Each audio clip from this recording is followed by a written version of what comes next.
Good morning, children.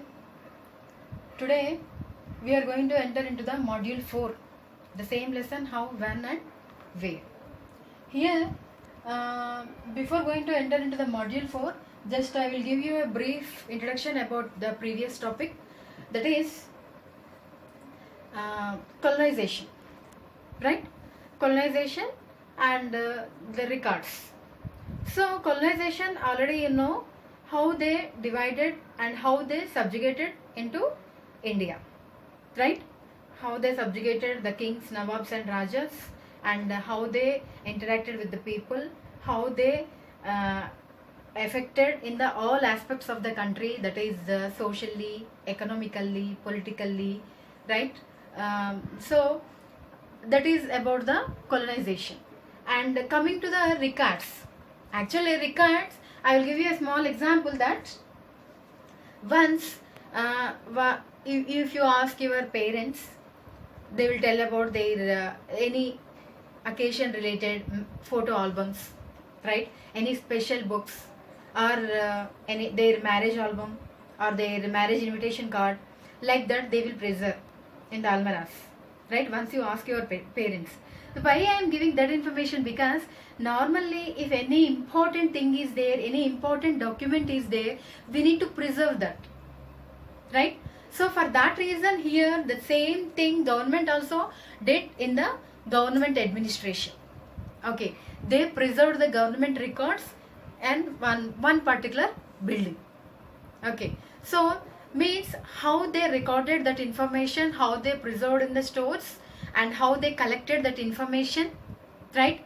How many persons involved in that, right? How neatly they maintained that records, all that information will be in that records, right?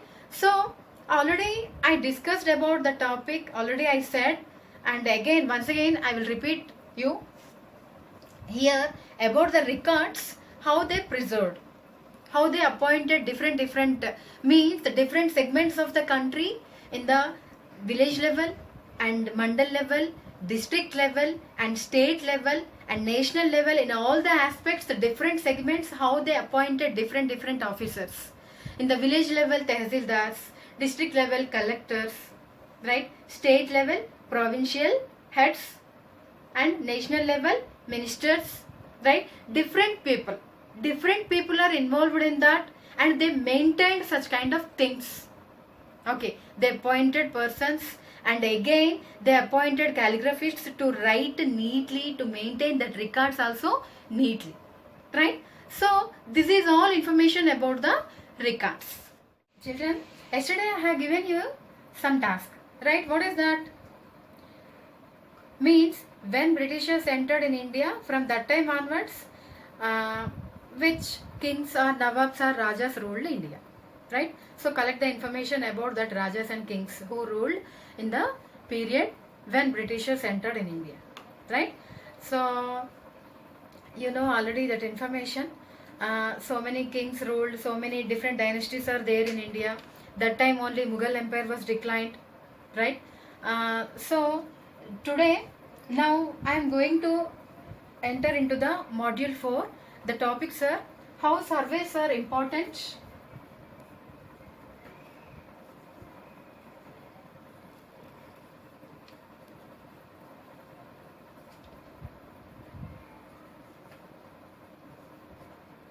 how surveys are important, and the next, what official records do not tell.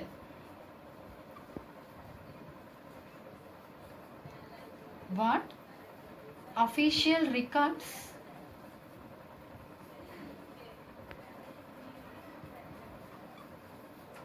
do not tell. These two subtopics now we are going to discuss in this module, right? How surveys become important, that is our first topic. Here survey means what?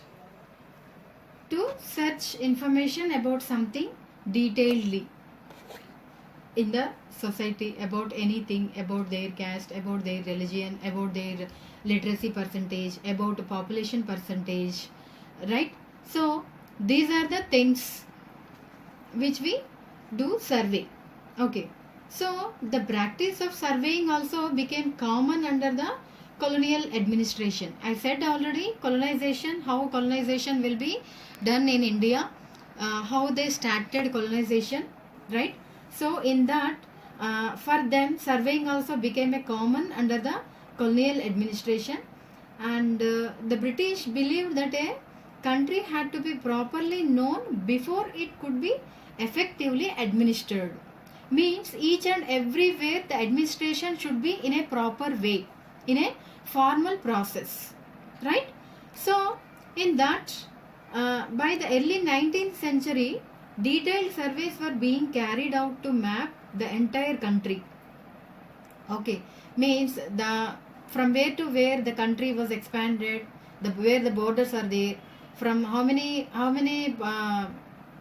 people are educated, how many are not educated, right? That kind of surveys done. In the villages, revenue services were conducted.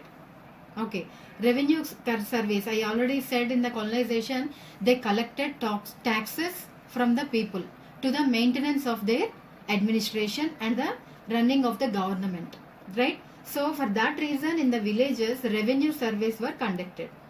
So the effort was to know the topography, the soil, the quality, the flora and fauna. Flora and fauna, you know, right? Flora means about the plants, means vegetation of the country, and fauna means the wildlife of the country, right? So the local histories and the cropping pattern, all the facts seen in the necessary to know about the administer in the region. So from the end of the 19th century, census operations were held every 10 years. We know this already because in 7th class also we learned about the census operations. For every 10 years, census operations will be done, and in that the total information will be gathered from the people, right? So the census operations were held every 10 years. These prepared detailed records of the number of the people in all the provinces of India, noting information on castes, religion and occupation also. Means different castes are there. The basic occupation in India is agriculture, and among with that agriculture, different occupations of the people like pottery makers, weavers, goldsmiths, right? So these all the occupations will be considered. There are many other surveys: botanical surveys, zoological surveys, archaeological surveys, anthropological surveys, forest surveys. Means how many forest areas are there, in that forest how which kind of things we will get, right?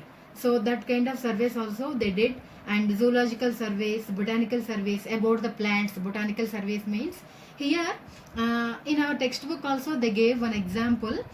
They gave one picture of custard apple. Actually, that custard apple plant belongs to the 1770s. Botanical gardens and natural history museums established by the British collected plant specimens and information about their uses.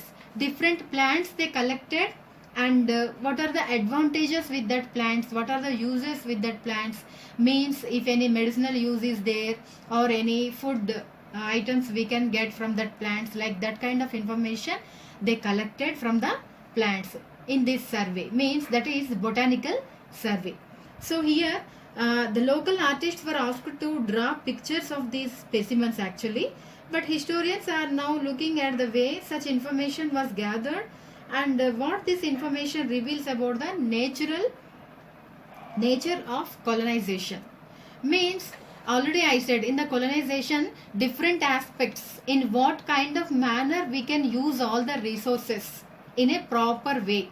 Like that they conducted surveys, they collected the information from the botanical survey and zoological survey and archaeological surveys, right? Archaeological survey means any old different pattern of statues are there, old material is there, old metal statues, idols are there, any old precious stones, that kind of information they used to gather, right?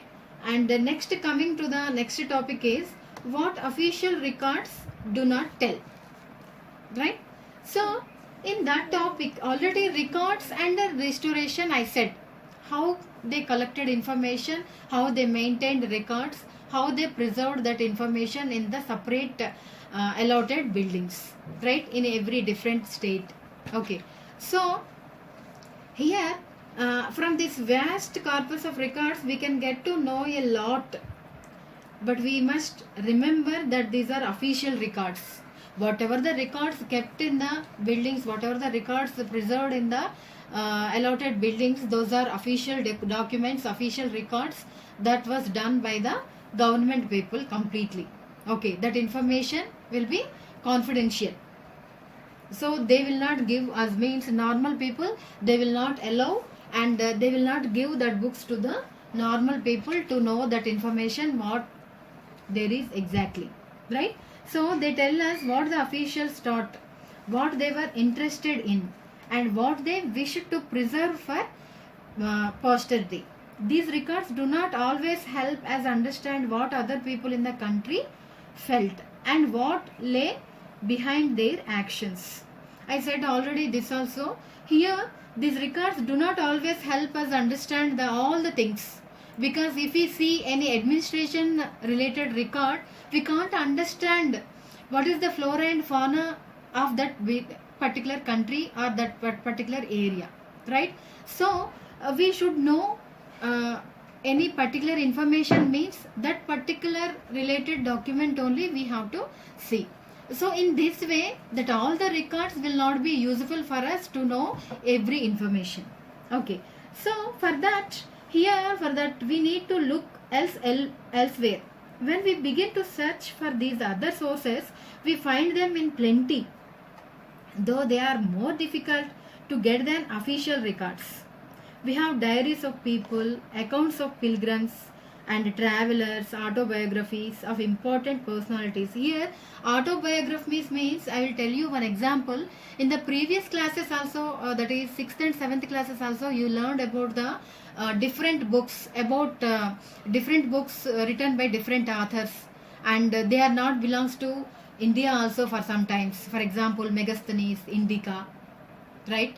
So that kind of books, from that books also we are getting so much of information about India and Indian kings, how they ruled that time, what was happened, how the people's dressing styles, what they ate, what they wore, how they lived, how their administration strategies in that time, right? How their economic aspects, economic capacity also, financial positions also, and some through that some coins also we can know about the information about the richness of that period, right? If those are rich silver coins or gold coins, means that period was very wealthy. If normally copper coins or any other metal coins are means normal, like that we can understand the situation about that particular period, right? So in the same way here also they gave different aspects of information from the popular booklets that were sold in the local bazaars also. As printing spread, newspapers were published and issues were debated in public.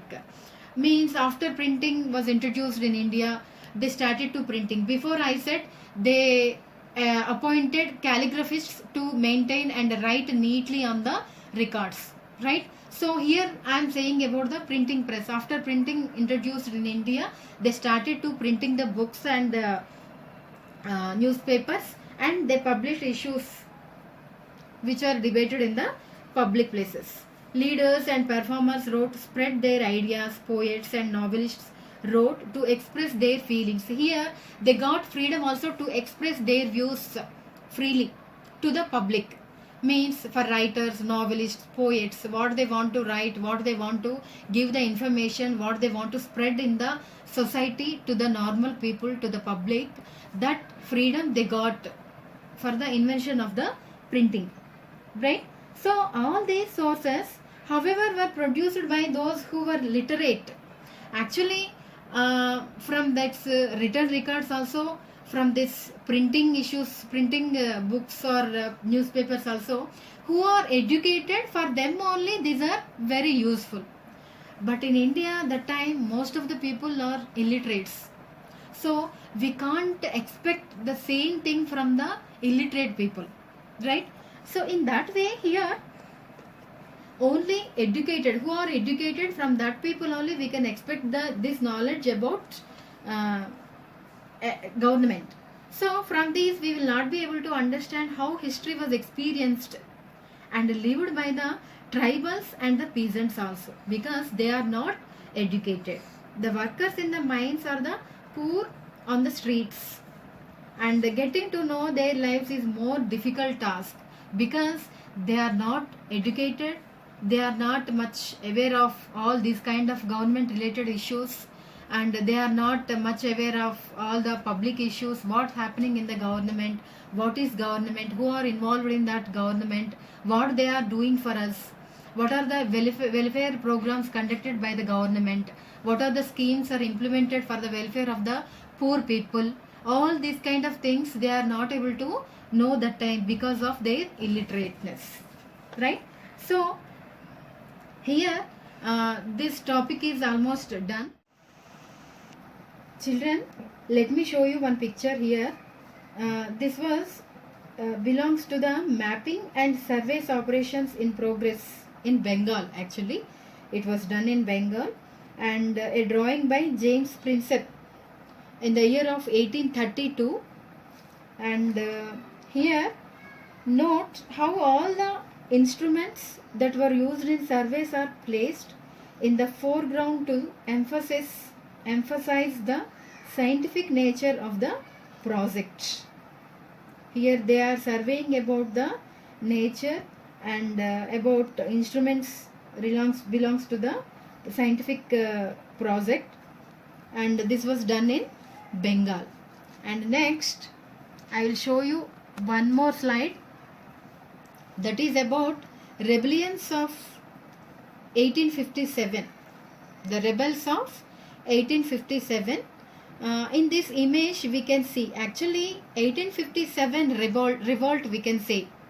You know, I think you are much aware of the word 1857 revolt, that is Sepoys rebellion also we can call, right? Then these images need to be carefully studied for the project, the viewpoint of those who create them. This image can be found in several illustrated books produced by British after the 1857 rebellion, right? And the caption at the bottom says, mutinous Sepoys share the loot. In British representations, the rebels appear as greedy, vicious and brutal.